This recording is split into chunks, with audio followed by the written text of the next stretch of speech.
No último trimestre, a EcoRodovias ela teve um lucro líquido muito acima dos outros. E hoje eu vou mostrar para vocês se vale a pena investir em EcoRodovias e quais as perspectivas para 2024, 2025 e também as concessões que a empresa está fazendo, os investimentos. Vamos analisar todos esses parâmetros. No final desse vídeo também vou trazer as projeções de preços, mas antes da gente começar, já deixam aquela inscrição que é muito importante, tá? E também o like. Vamos lá então. Pessoal, vamos então analisar aqui a EcoRodovias. No último trimestre, a empresa fez um faturamento ali, lucro líquido, né, de 230 milhões, uma alta de aproximadamente 90% anualmente. Tendo em vista essa alta, o que nós podemos esperar para a EcoRodovias nos próximos anos? Bom, vamos analisar a situação atual de EcoRodovias, vamos dar uma analisada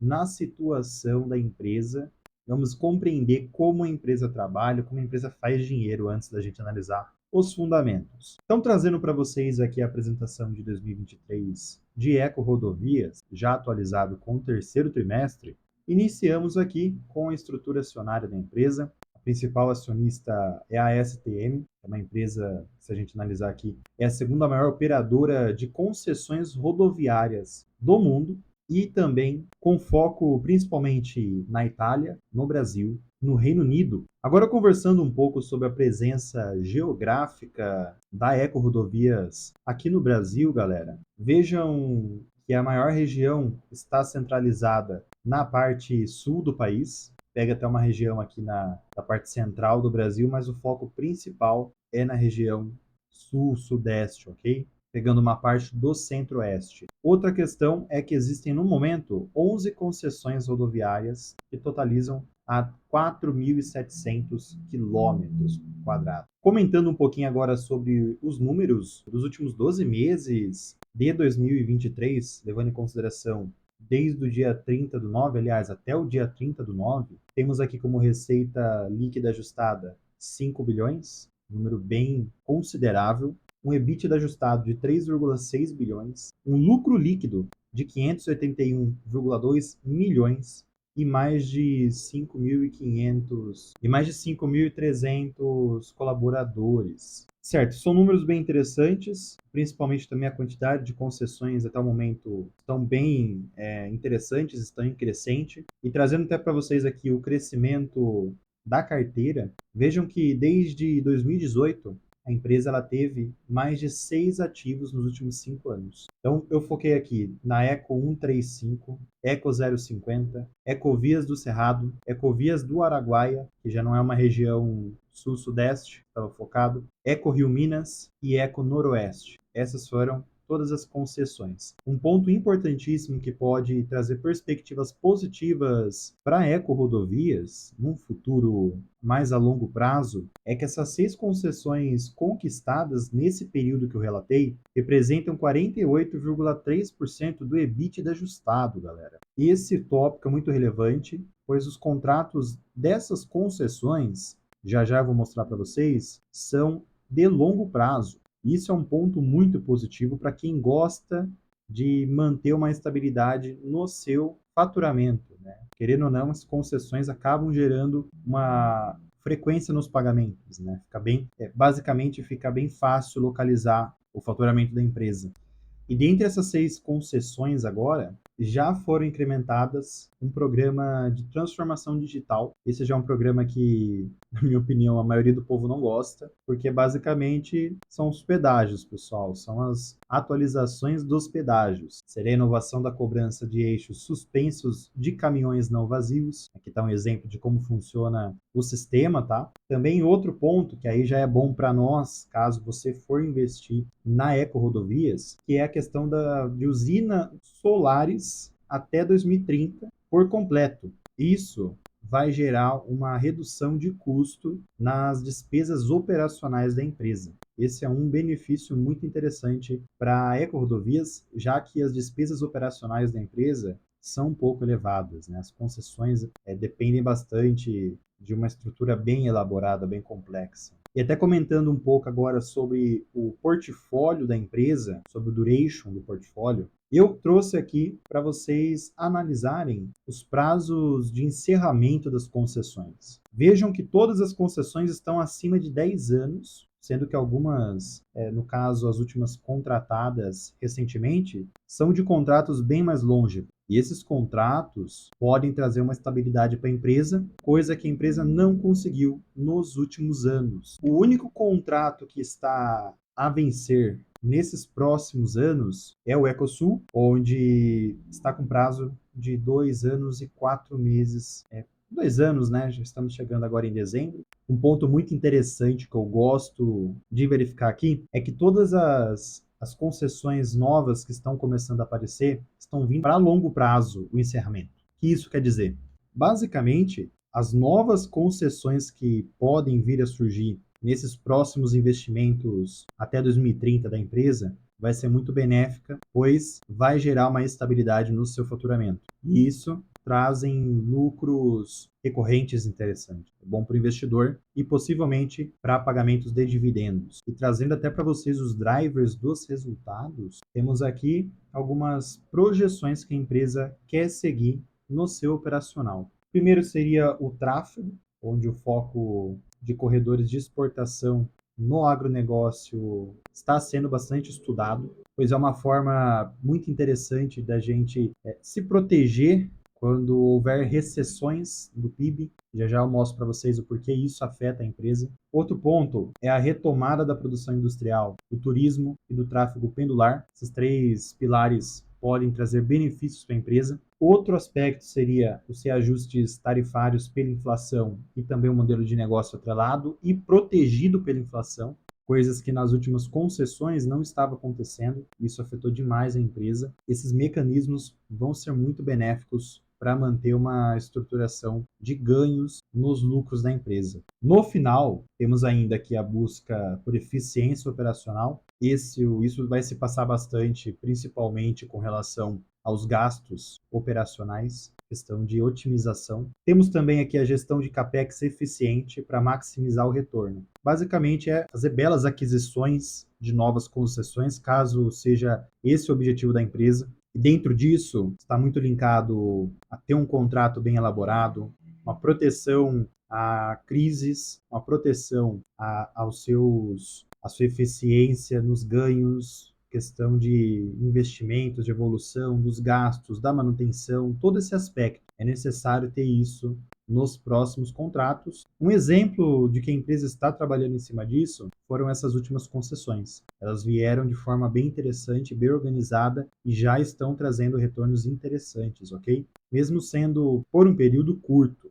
E até para confirmar o que eu falei para vocês da importância dessas concessões para longo prazo, eles até ratificam aqui que os fluxos de caixas de longo prazo serão mais resilientes. Esse é um dos objetivos da empresa, que é o que eu relatei. Com esses fluxos mais voltados para longo prazo, a empresa consegue ter faturamentos sem tantos sustos, né? Virar o trimestre sem afetar tanto, tem tanta volatilidade no seu faturamento, coisa que estava acontecendo demais na Eco-Rodovias. E até comentando com vocês a questão do porquê o PIB afeta bastante o faturamento da empresa, e já linkando com o que eu terminei de falar agora, que é com relação à volatilidade nesses faturamentos, esse é um tópico que a empresa precisa trabalhar bastante. A Eco-Rodovias precisa focar bastante nesse sentido de se proteger a essa volatilidade nos preços e também nas altas e baixas do PIB. Tem coisas que não tem muito o que fazer, acaba querendo ou não afetando a empresa. Por essas e outras, a empresa acaba sendo cíclica, mas repare na linha de crescimento do PIB e no crescimento de tráfego das rodovias. PIB menor, naturalmente o crescimento do tráfego das rodovias ficam localizadas das concessões da empresa vão cair também. Querendo ou não, isso deixa a empresa basicamente cíclica, como eu já tinha relatado. E é um desafio enorme para a Eco-Rodovias tentar se proteger disso. E até comentando sobre essa questão do desempenho do tráfego, vejam que o volume de tráfego consolidado comparado ao mesmo período em 2022 já tem uma diferença de 34% no volume de tráfego, ou seja, a economia já está aquecendo. Como todo mundo já está acompanhando, né?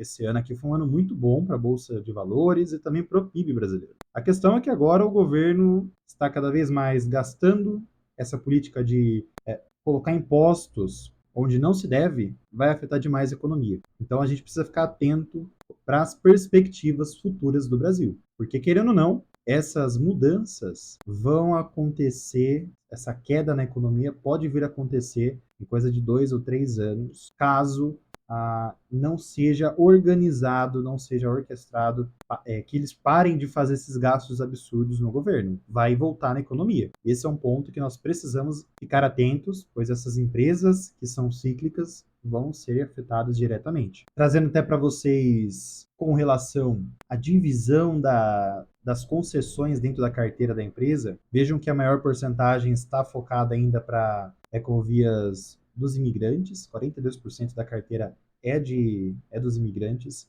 Seria interessante que a empresa até 2030 faça mais investimentos para tentar diversificar mais essa carteira dela, reduzir um pouco essa ecovias dos imigrantes. A estratégia delas está até para 2030 fazer essas movimentações, já eu mostro, mas estão no caminho certo. Vejam também que em comparação aos veículos pesados e aos veículos leves, existe também uma média aqui. Abrindo agora a questão do desempenho financeiro da empresa, pessoal, eu trouxe indicador por indicador, daqui a pouco eu vou trazer mais detalhadamente, mas aqui um resumo, as receitas ajustadas, receita líquida ajustada, desde 2018 está em crescente, um ponto positivo. O EBITDA ajustado e a margem EBITDA ajustado também agora está em crescente. No ano de 2023 foi um ano muito bom para a empresa. Com relação aos investimentos, vejam que a empresa, desde 2021, vem fazendo ótimos investimentos e esses investimentos já estão trazendo retorno financeiro. Conseguimos verificar no seu lucro líquido.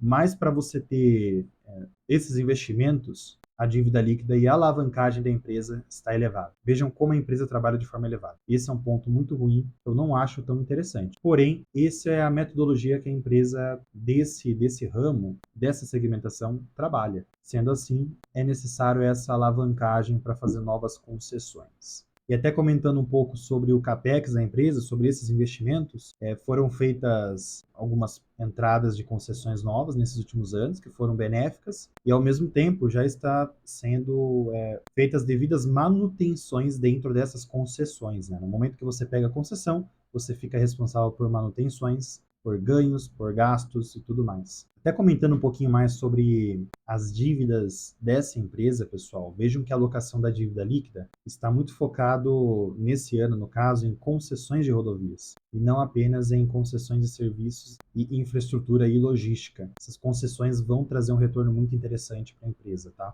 E trazendo um resumo sobre a amortização da dívida, você conseguir essas concessões, você precisa fazer dívidas. E essa é a situação atual das dívidas dessas concessões adquiridas. Essa situação aqui embaixo é a situação atual. Vejam que as dívidas estão todas mais para longo prazo, tá? Infelizmente, a empresa precisa fazer essa alavancagem para conseguir novas concessões, tá? Comentando agora sobre novos investimentos, a empresa está de olho nas seguintes concessões. Vejam que existem 11 concessões aqui que a empresa está de olho. Esse é um ponto interessante, vamos aguardar para verificar quais serão as projeções da empresa caso essas concessões sejam realmente efetivadas dentro da empresa, tá? Logicamente, acredito que não seja todas as concessões que vão vir para a Ecorodovias, mas uma parte pode ser que venha assim e isso vai trazer benefícios para a empresa. Comentando até um pouquinho sobre as novas concessões que foram feitas, bom, o que eu quero que vocês mais foquem aqui é com relação ao prazo, que é o que eu relatei lá em cima. Caso a empresa, nas próximas concessões, mantenha esse padrão de prazo, vai ser muito bom para a empresa, tá? Vai ser muito bom mesmo. Isso vai trazer uma estabilidade na sua receita. Isso vai trazer muito benefício para a empresa. O ponto negativo desses investimentos é a alavancagem. Tá? Essa alavancagem financeira é muito ruim, perigoso até, de certa forma. Que é o que acontece, que é o que vem atrapalhando o crescimento da Ecorodovia. A volatilidade nos seus lucros é por conta disso. É um dos motivos, aliás, né? E até comentando sobre o CAPEX das novas concessões, vejam que até 2030 eles têm aqui uma prognose de fazer vários investimentos e ainda em cima dentro das concessões que a empresa já tem, né? Esses são o ciclo de ampliação dessas três concessões, né? Vejo que depois de 2030, que é o período que eles vão ampliar esse faturamento, né? Provavelmente a empresa vai trabalhar alavancada até lá. Depois disso vai estabilizar a partir de 2031, vai ter uma estabilização. Nesse período podemos até, caso a empresa não esteja alavancada, ela começa a pagar dividendos mais atrativos, ela aumente o payout, já que podemos ver a diversificação de tipos de cargas de veículos pesados. Vejam que está bem diversificado, tá? Bem interessante esse ponto. E agora entrando nos indicadores técnicos da empresa, pessoal, vamos olhar aqui o LPA e o PL primeiro. O LPA da empresa, hoje ela está beirando próximo a 1, tá? Está acima da média.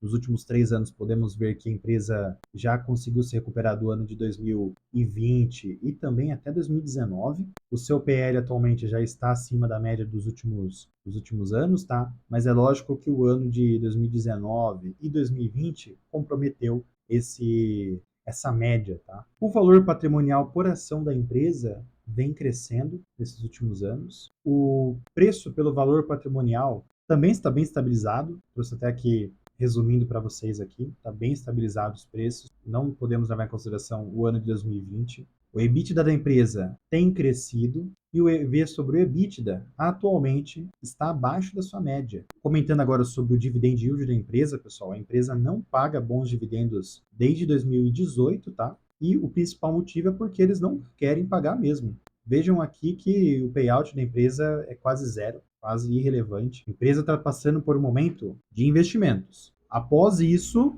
vai ter muito retorno para estabilização da empresa. E esses retornos podem ser pagos no formato de dividendos, tá? Então vamos ficar de olho para os próximos anos, para ver se realmente a empresa vai se estabilizar, se os seus lucros vão começar a crescer de forma controlada, e aí sim podemos verificar se a empresa vai pensar ali em aumentar o payout de pagamento, né? Mas até o momento a empresa está fazendo caixa por conta da sua alavancagem financeira. E vejam que a empresa teve outros momentos que pagou bons dividendos, né? Então, esse é um outro ponto. Podemos ter perspectivas interessantes para o futuro. Mas, logicamente, não é para curto prazo, tá? Isso já é coisa para longo prazo. E até comentando sobre as receitas da empresa, vejam que vem crescendo, tá? Vem crescendo de forma bem gradual. Desde 2005, aqui eu trouxe. O problema é o seu lucro líquido. E esse é um tópico que a empresa precisa começar a se estabilizar. Então, vamos cobrar aqui o crescimento, que nem agora. Nesse ano aqui teve um crescimento, mas nós temos que cobrar nos próximos trimestres que a empresa não tenha baixas tão relevantes, como, por exemplo, em 2019, 2020, tá? Esse é um problema que vem afetando a empresa. Esse é um dos problemas que vem afetando o crescimento. E essa estagnação também não é muito boa. A empresa tem que entrar em tendência no seu lucro líquido. Isso é bom para a empresa, isso é bom para o crescimento. Novas concessões, mais faturamento, mais lucro, isso é bom. Bom, como todo mundo já sabe, depois que eu expliquei para vocês aqui, a empresa ela está num período de investimentos e isso está refletindo diretamente aqui no fluxo de caixa de investimentos e no fluxo de caixa operacional. Esse gráfico é para realmente demonstrar que esse momento é de investimento. Sobre a dívida líquida sobre EBITDA, vejam que faz tempo que a empresa trabalha de forma bem alavancada para manter essas novas concessões, tá? O que agora precisamos nos atentar é se essa estratégia nova de concessões, mais para longo prazo, com contratos para longo prazo e formas de se proteger ante ao PIB, vai trazer reflexos, né? Vai ter reflexos positivos e uma melhor crescente sem tanta volatilidade assim, né? Até agora trazendo para vocês a comparação de Ecorodovias com os outros índices do Ibovespa, CDI, vejam que a empresa acabou sofrendo nesses últimos 5 anos, tá? Não foi tão bom para a empresa assim. Esse é um ponto. Querendo ou não, os lucros afetaram os preços das ações. É simples. Trazendo agora um valor intrínseco dessa empresa, pessoal, fiz o cálculo aqui e o resultado do valor intrínseco ficou em R$ 9,01. A margem de segurança está em 4,70%, tá? Levando em consideração o preço base de 8,61 que eu utilizei. E agora trazendo para vocês as projeções no gráfico, para demonstrar para vocês outras projeções de preço, pessoal. Esse aqui é o gráfico de Ecorodovias, desde 2011. É uma empresa de novo mercado, tá? Então esse é um ponto muito interessante. E, infelizmente, a volatilidade está diretamente atrelada a ela aqui. Vejam como a empresa ela não consegue manter uma tendência é de alta e ela é afetada demais por momentos da economia. Vide isso, o ano de 2013 até 2016, depois tivemos a pandemia e agora essa crise, né? Então, a empresa ela afeta demais isso. Bom, caso ocorra tudo bonitinho ano que vem, não tenha nada errado, a economia flua tranquilamente, eu trouxe as seguintes projeções para vocês aqui. Vamos lá. Bom, hoje a empresa está trabalhando numa tendência de baixa, ou seja, para ela novamente subir, ela vai ter vários setores para ela passar. Nesse momento, vemos que a empresa começou dezembro em alta já, e a primeira projeção que eu estou colocando aqui é de 9,1, que é a projeção do preço intrínseco, tá? Então, essa é a primeira projeção. Temos aqui a outra projeção que eu já trouxe, que é 9,58. Depois a outra é 10,38. Temos uma outra 11,38, 13,18, tá? E mais para longo prazo. E caso a empresa venha a cair, e temos outras projeções aqui, mais para baixo, tá? Esses são os pontos que podem segurar o preço, caso venha uma estagnação. E aqui embaixo, caso venha retornar o preço também, caso dê ruim na economia, nós atualizamos essas projeções de preço. Por enquanto, vamos acompanhar essas projeções gráficas, tá? Vou deixar aqui, vamos deixar o tempo caminhar. Esse mês aqui começou muito bem, tá? Vejam que começou positivo. Vamos ver se vai bater nas metas que a gente traçou aqui, tá bom? Isso aqui é para se preparar para novos aportes, tá? É momento de comprar, é momento de aguardar para fazer novos aportes, tá? Eu me baseio muito nisso, por isso que eu faço esse tipo de projeção, tá bom? Bom, meus amigos, não se esqueçam de se inscrever no canal, deixarem o like, é muito importante, tá? Vou deixar um videozinho aqui no lado para vocês verem depois sobre a Vulcabras, que é uma empresa muito interessante, tá? Dê uma olhadinha depois, se inscrevam no canal, fiquem com Deus, eu vou indo nessa e fui, pessoal.